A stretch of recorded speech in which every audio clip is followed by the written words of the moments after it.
বাংলাদেশের বুকে একটি ছোট্ট কিন্তু বিস্ময়কর দ্বীপ, এটা হলো কালাপাহাড়িয়া।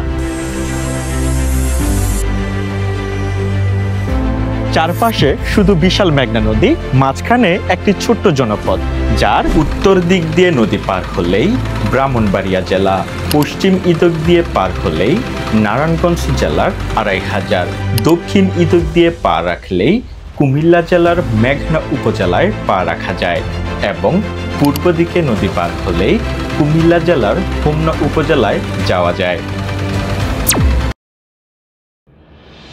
ভ্রমণের শুরু ২৫০০ বাজার থেকে। ২৫০০ বাজারকে বলা হয় উপজেলার প্রাণকেন্দ্র। সেখান থেকে শুরু হলো আমার যাত্রা। বাজার পেরিয়ে কিছু দূর এগোলেই চোখে পড়বে সবুজে মোড়ানো মনোমুগ্ধকর রাস্তা। চারপাশের প্রকৃতির শীতল আমেজ তোমাকে মুহূর্তেই মুগ্ধ করবে। পথের সঙ্গী হবে পাখির ডাক আর গ্রামীণ পরিবেশের শান্ত আবহ। আর হঠাৎই যখন সামনে দেখা মিলবে একটি ছোট্ট কিন্তু দারুণ সুন্দর খেয়াঘাটের, তখনই বুঝবে তুমি পৌঁছে গেছো খাকান্দায়।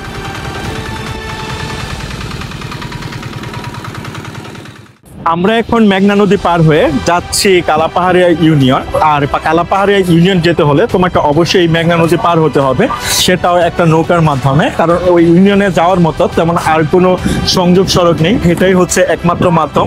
আর এখন দেখতে পাচ্ছ নদীটা কতটা সুন্দর, আর আমরা খুব ভিডিও করতেছি, মজা করতেছি। চলো যাওয়া যায়। মেঘনার বুকে ছুটে চলা ছোট্ট নৌকা, ট্রলার আর স্ট্রিমার সব মিলিয়ে যেন জীবন্ত এক দৃশ্যপট। এর সঙ্গে যোগ হয় জেলেদের জীবিকা নির্বাহের ব্যস্ততা, যা আমাদের নিয়ে যায় আবহমান বাংলার খুব কাছাকাছি। বর্ষাকালে যখন গ্রামের আকাশে ভেসে ওঠে কালো মেঘ, তখন সেই দৃশ্য আরও অনন্য হয়ে ওঠে। হ্যালো গাইস, তোমরা এখন দেখতে পাচ্ছ আমি এখন আছি কালাপাহাড়িয়া ইউনিয়নের যে নৌকাঘাট সেখানে। আর দেখতে পাচ্ছ এখন প্রচুর পরিমাণে বৃষ্টি হচ্ছে, যার কারণে আমরা এখন যেতে পারছি না। আমাদের আজকের উদ্দেশ্য হচ্ছে আমরা কালাপাহাড়িয়া ইউনিয়নের একদম লাস্ট মাথায় যাব। কালাপাহাড়িয়া ইউনিয়ন নারায়ণগঞ্জ জেলার ২৫০০ উপজেলার অন্তর্গত একটি দ্বীপ বা চর ইউনিয়ন।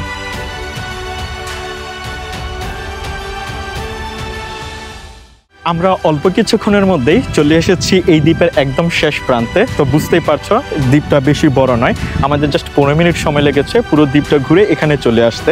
কালাপাহাড়িয়ায় এখনো চোখে পড়ে বাংলার সেই চিরচেনা রূপ। এখানে যেমন আধুনিকতার ছোঁয়ায় তৈরি হয়েছে পাকা রাস্তা, তেমনি আজও টিকে আছে গ্রামের প্রাচীন ঐতিহ্য।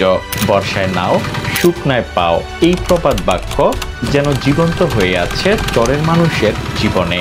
প্রকৃতির সাথে তাদের এই নিবিড় সম্পর্কই কালাপাহাড়িয়ার আলাদা পরিচয়।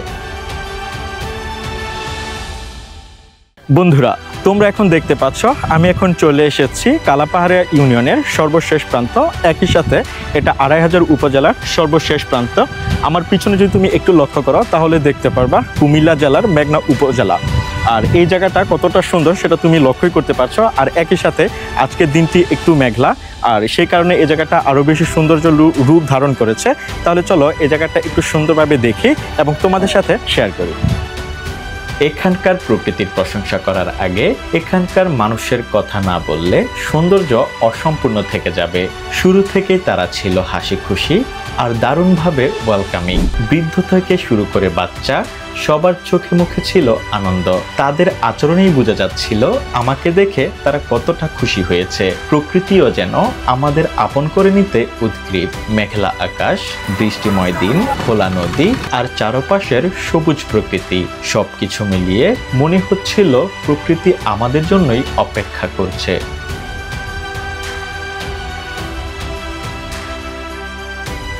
হ্যালো বন্ধুরা, তোমরা এখন দেখতে পাচ্ছ আমরা এখন চলে এসেছি কালাপাহাড়িয়া। আমরা এখন ঘুরতে যাবো। তোমরা এখন দেখতে পাচ্ছ আমি এখন আছি হাজিরার টেক ব্রিজ, বা এটার আরেকটা নাম থাকতে পারে, আমি এই মুহূর্তে এটাই জানি।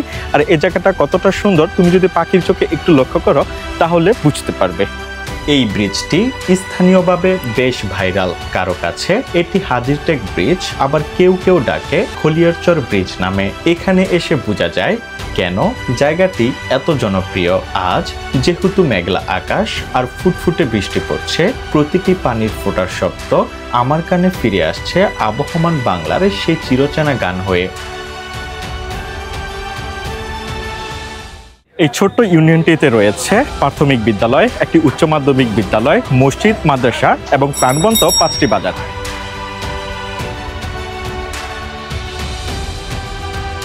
তোমরা এখন যেমনটি দেখতে পাচ্ছ, আমি এখন আছি রাধানগর বাজার বা কালাপাহাড়িয়া বাজার। এই বাজারটা এখানকার সবচেয়ে বড় এবং অনেক পুরনো। প্রতি শুক্রবার এবং মঙ্গলবার এখানে হাট বসে, তখন এখানে অনেক মানুষ বসে। এখনও তোমরা দেখতে পাচ্ছ মোটামুটি অনেক মানুষ আছে এবং প্রাণবন্ত। চলো এই বাজারটা একটু সুন্দরভাবে দেখি এবং তোমাদের সাথে শেয়ার করি।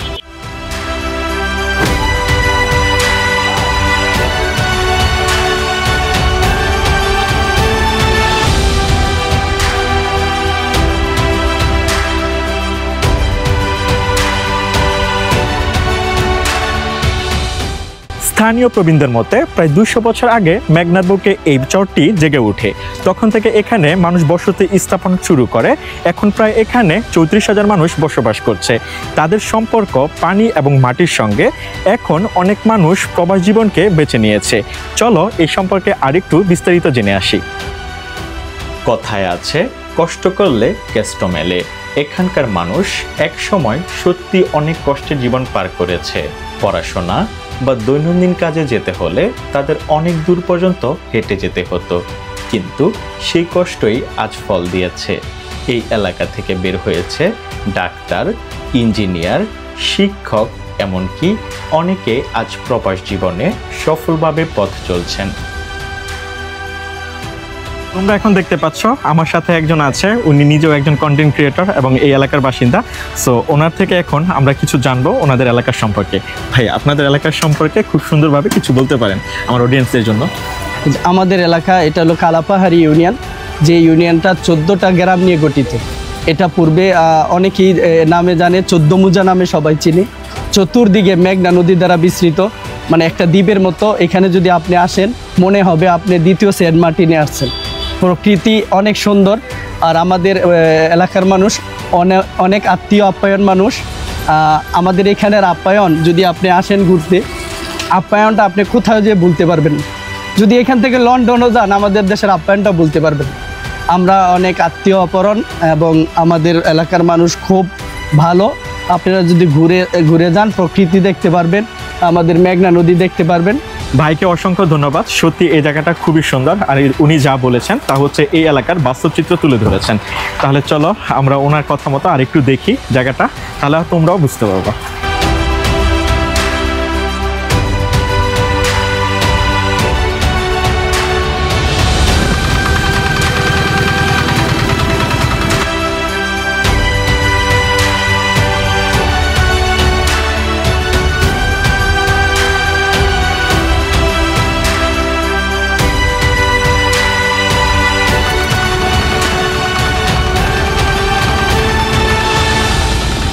বন্ধুরা, এই ছিল আমার কালাপাহাড়িয়া ইউনিয়নের সংক্ষিপ্ত ঝলক। আজকের ভিডিও যদি তোমার ভালো লেগে থাকে তাহলে অবশ্যই লাইক, কমেন্ট এবং সাবস্ক্রাইব করে আমার সাথে থাকতে পারো। আর পরের গন্তব্য কোথায় হবে তাও জানিয়ে দিতে পারো। আজকের মতো এতটুকুই। আল্লাহ হাফেজ।